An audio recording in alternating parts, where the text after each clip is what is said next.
Ouça conselhos e aceite instruções e acabará sendo sábio.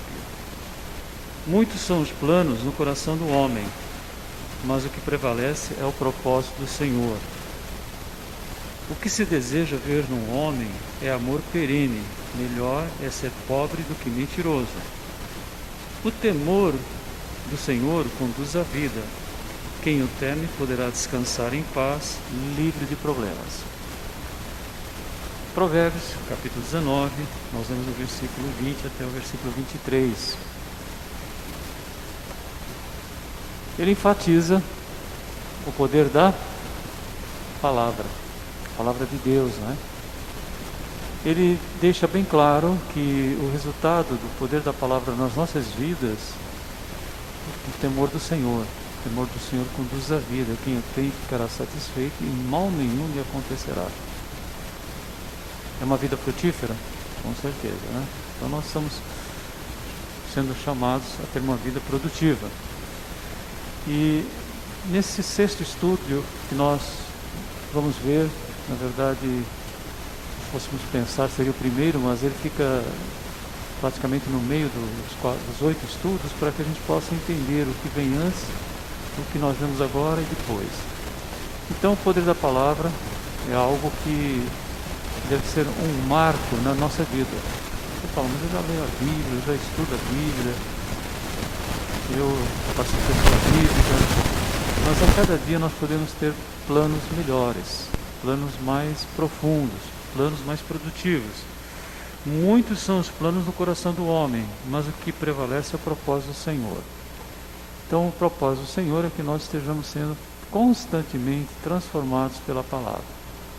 Então vocês têm aí alguns versículos para poder ter uma consciência maior, mas acima de tudo para nós termos um marco. Bom, eu já leio a Bíblia, vou ler mais. Vou procurar copiar alguns versículos, e alguns de vocês estão copiando até o livro inteiro, né? Um livro inteiro. Então isso vai fazer uma diferença muito grande na nossa vida, o poder da palavra. E para podermos pensar no poder da palavra, nós vimos em primeiro lugar que o que o conhecimento faz na vida do ser humano.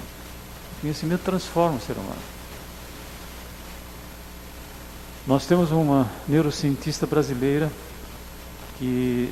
diretora do Sara Kubitschek, hospital de referência mundial em reabilitação de pessoas, crianças, traumas, acidentes, crianças que nascem com doenças genéticas, não conseguem andar, não conseguem se movimentar.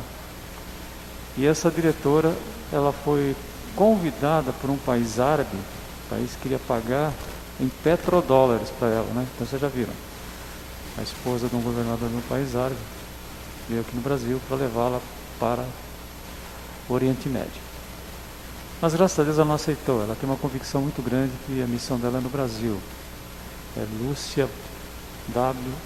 Braga. E uma vez ela estava sendo entrevistada e ela comentou um exame que foi feito numa pessoa analfabeta, vamos lá, aproximadamente 70 anos. E depois essa pessoa foi alfabetizada e fez um novo exame cerebral. Vocês não imaginam a diferença que aconteceu. Isso deixa bem evidente como que o conhecimento, e para você ter conhecimento é muito importante ser alfabetizado, transforma a vida de uma pessoa. Hoje é possível você ver o funcionamento do cérebro através de um exame chamado PET scan. Você vê como ele está funcionando, não vê apenas a parte estrutural do cérebro, e é realmente algo extremamente valioso você ver aquilo que o conhecimento faz. Então o conhecimento da palavra é a excelência. E todo o conhecimento que você tem, científico, filosófico, que você possa imaginar, de tecnologia, o mundo digital, nada se compara ao poder da palavra de Deus. E a palavra de Deus vai transformar o que? O nosso cérebro, como ele funciona, como ele toma decisões. A palavra de Deus vai fazer com que o nosso cérebro consiga mobilizar todas as células do nosso organismo de uma forma saudável. Então, por isso que a palavra de Deus é saúde, né? É tratamento. Eu sou o pão da vida, quem vem a mim jamais terá fome e quem crê em mim jamais terá sede. Então, o primeiro aspecto importante para a gente salientar é como que nós temos valorizado esse conhecimento. Já houve momentos na história do povo de Deus, como por exemplo quando o Reino do Norte alcançou uma prosperidade muito grande, econômica, militar inclusive, mas com muita injustiça social, com muita corrupção. Deus mandou Oséias falar. Oséias é um profeta extremamente interessante para a gente ver como que Deus os ama, né? Ele foi orientado a casar com uma mulher que depois se prostituiria. Então Deus fala: o meu povo está sendo destruído por falta de conhecimento. Jesus disse: conhecereis a verdade vos libertará. Então não existe liberdade, nenhum conhecimento científico, filosófico, tecnológico, nada liberta a gente. O que liberta é o quê? É a palavra de Deus. Vocês não imaginam o que existe de depressão no Vale do Silício. Então, pessoas com recursos assim incalculáveis e que vivem sozinhas numa mansão. São os tecnólogos os digitais do nosso mundo que mobilizam a humanidade. Não adianta. Então, o recurso humano não é suficiente. Por quê? Porque a palavra de Deus ela é viva, ela é eficaz, ela é poderosa para discernir os pensamentos e as intenções do ser humano. Então não adianta você falar, eu acho. Não é o que eu acho, é aquilo que a palavra nos fala, é aquilo que a palavra nos orienta. Então não adianta eu ficar achando, eu tenho que ir na palavra e a palavra vai dizer se eu estou certo, se eu estou errado. Mas eu estou com raiva do meu vizinho. Então eu estou sentindo isso em mim. Mas eu vou lá na palavra, a palavra fala, esse sentimento não vai ser bom para você. Então nós encontramos no conhecimento essa mudança radical na nossa estrutura mental, mas ela precisa passar acima de tudo pela parte espiritual. E se a palavra tem poder de discernir os pensamentos e intenções do meu coração, foi a palavra de Deus que foi pregada, que foi dita, que foi lida, de alguma forma ouvida, que fez com que nós pudéssemos ter a salvação. E quando Jesus veio, ele veio se apresentando como sendo a palavra. Ele veio, eu sou a palavra. No princípio era a palavra. E quando você vê que essa palavra, todos que a receberam, é-lhes dado o direito de serem feitos filhos de Deus. Então nós somos filhos de Deus por causa da ação da palavra. Então depois de você valorizar conhecimento, então o crente ele tem que valorizar conhecimento. E foi o conhecimento, foi o contato com uma informação preciosa, perfeita, que fez com que nós pudéssemos estar aqui hoje. Senão nós estaríamos em outro lugar. Por que nós estamos aqui? Porque alguém nos falou, nós ouvimos. E quando Paulo escreve aos Romanos, ele fala que ele cita um texto lá do Antigo Testamento, quando diz assim, Isaías, todo aquele que invocar o nome do Senhor será salvo. E depois ele fala, como é que a pessoa pode ser salva? A salvação vem pelo ouvir e ouvir a palavra de Deus.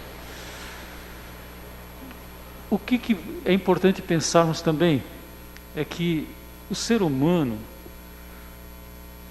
ele entrou em contato com o conhecimento, agora ele é salvo por Cristo Jesus, e nós vivemos uma vida de constante o quê? Qual é a nossa realidade no nosso dia a dia?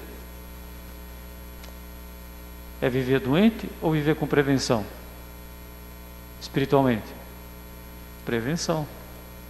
Então essa é uma grande ação de Deus. Se não houvesse prevenção, essa prevenção movida pelo nosso Deus quando nos criou, nós estaríamos aqui hoje?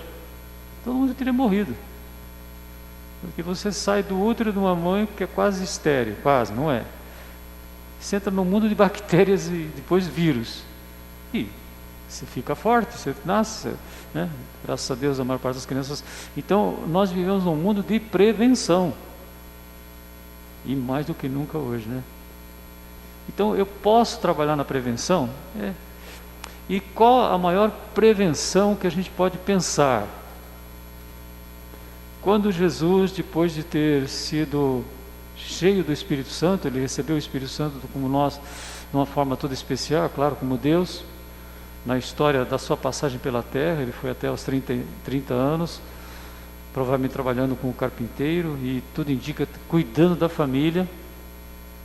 Isso não está escrito na Bíblia, mas alguns conjecturam que provavelmente José deve ter partido. E quem cuidou da família? Jesus. Até que idade? Até os 30 anos, aproximadamente 30 anos. Mas logo que a ação do Espírito Santo começou a atuar nele de uma forma toda especial, o que aconteceu? Ele fez para nós a demonstração da maior prevenção que o ser humano pode fazer na vida dele. Qual é? Qual foi a sugestão do inimigo? Transforma pedras em pães. Qual a solução que Jesus deu? Nem só de pão viverá o homem, mas de toda a palavra que sai de Deus. Aqui vocês têm a maior prevenção.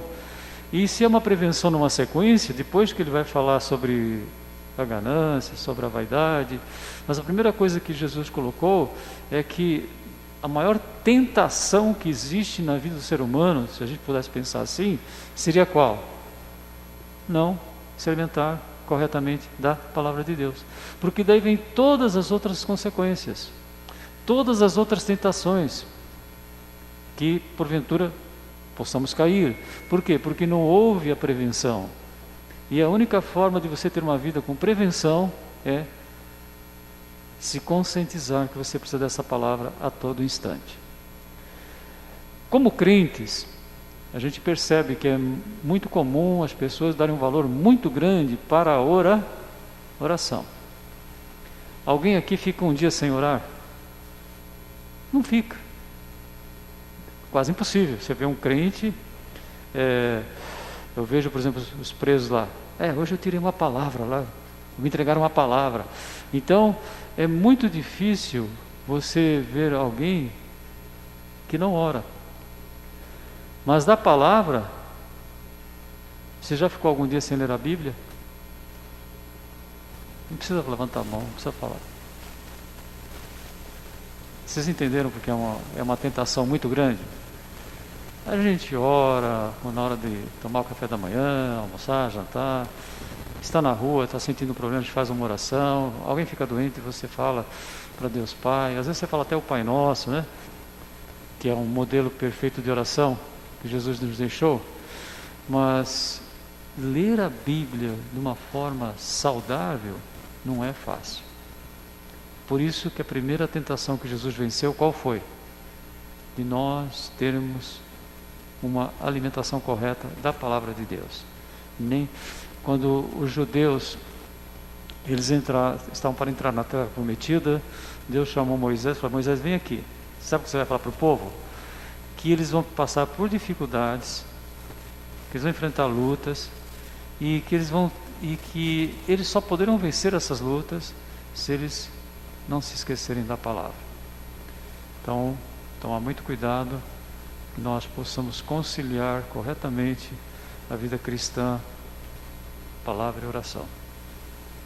Vocês concordam que geralmente todo mundo ora? Vocês concordam que às vezes já ficaram um dia sem ler a Bíblia? Ninguém está acusando ninguém, não estamos aqui para nos entregar. Nós estamos aqui para dizer: Senhor, eu quero ter uma consciência, eu quero uma vida frutífera, como nós vimos lá em Provérbios capítulo 19. Eu quero que aconteça na minha vida que Deus é poderoso para acrescentar em mim toda a graça, para que em todas as circunstâncias, em todos os tempos, tendo tudo que é necessário, nós possamos ser abundantes em todas as boas ações, transbordar em boas ações, mas temos que ter o poder da palavra. Então, o que nós vimos hoje? O que é importante? Convicções do poder da palavra. Uma das convicções é o poder da palavra. Conhecimento. Vocês já viram que mudança que pode acontecer na nossa vida. Eu fui salvo pela palavra. Agora, hoje nós estamos vivendo pela prevenção. Que aqui todo mundo é crente, todo mundo já é salvo. Então, o que você precisa fazer? Vencer a maior tentação. Qual é a maior tentação? Priorizar o material ao invés de priorizar o espiritual. Nem só de pão viverá o homem, mas de toda a palavra que procede da boca de Deus. Salmo 1, todo mundo conhece. Como é feliz aquele que medita na palavra. E como é que ele medita na palavra?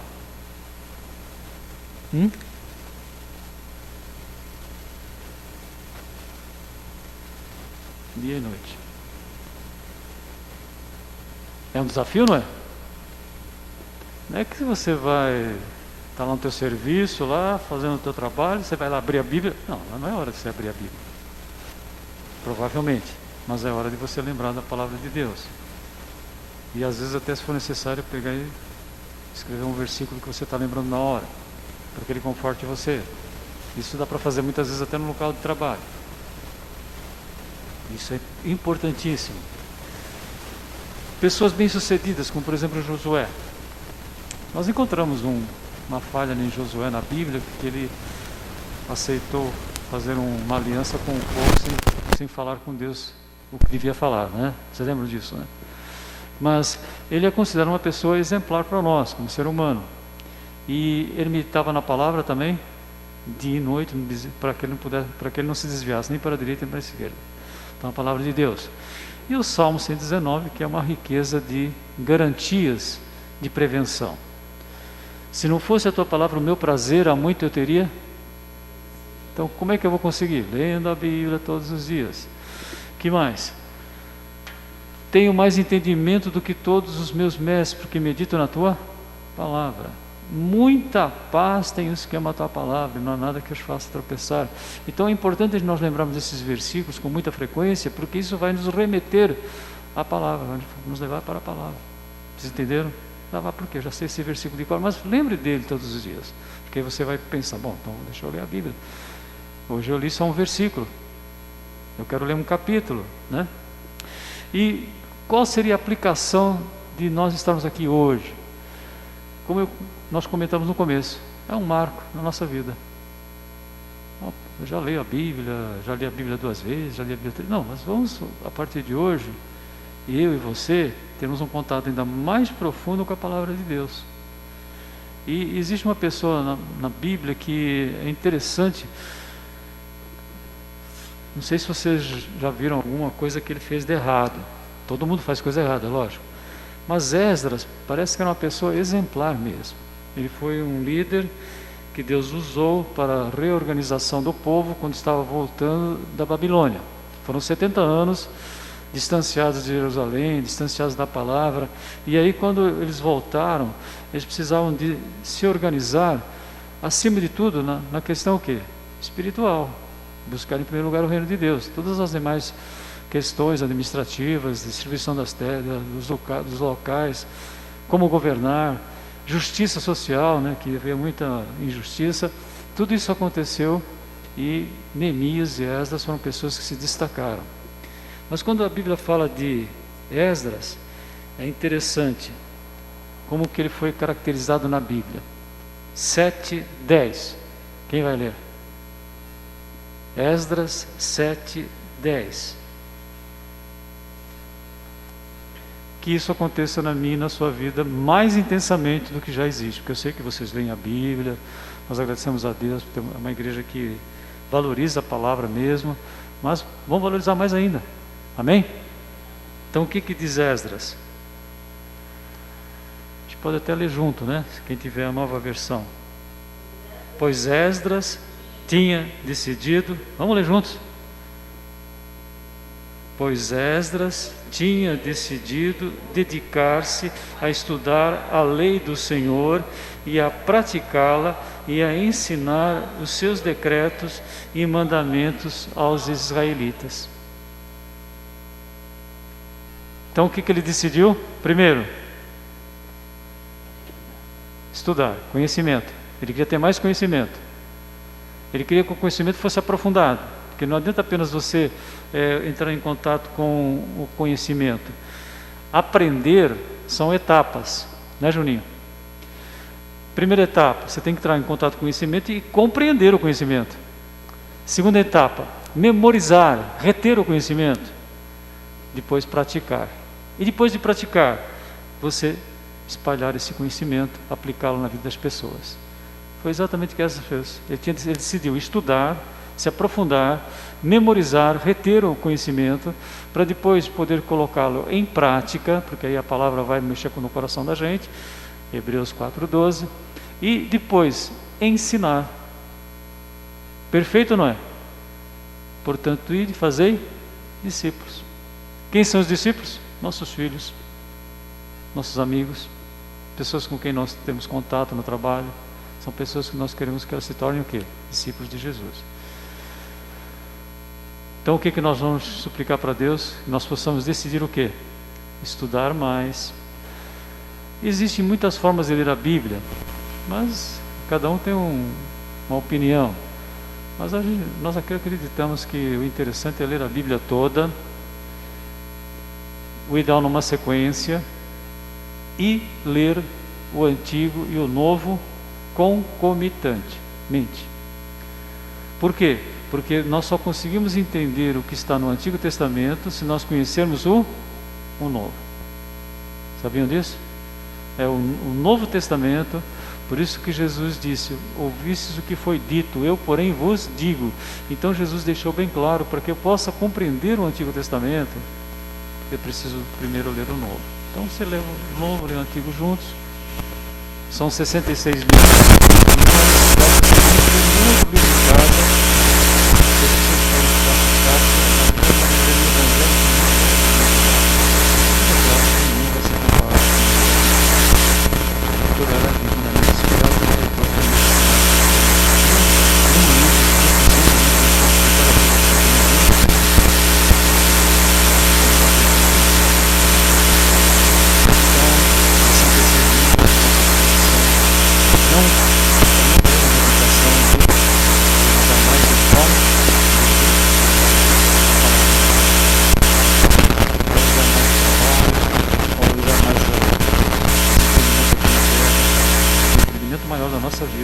É a palavra de Deus. A palavra nos leva a ter uma vida melhor de oração, a orar de uma forma correta, dentro dos princípios que Deus quer, dentro da segurança que Ele tem para nós, e melhora a igreja. Por isso que acho que o sonho de todo pastor é ter uma igreja que estude mesmo a Bíblia, porque fica muito mais fácil cuidar do rebanho. Não é verdade? Agora, quando a gente fica sem ler a Bíblia, ficamos fracos. Esdras 7:10 resolveu dedicar-se ao estudo, resolveu colocar em prática pelo poder do Espírito Santo, Deus opera o querer efetuar, e resolveu espalhar esse conhecimento. Fazer Senhor nosso Deus, nosso Pai, essas condições, nossa vida, para que possamos ser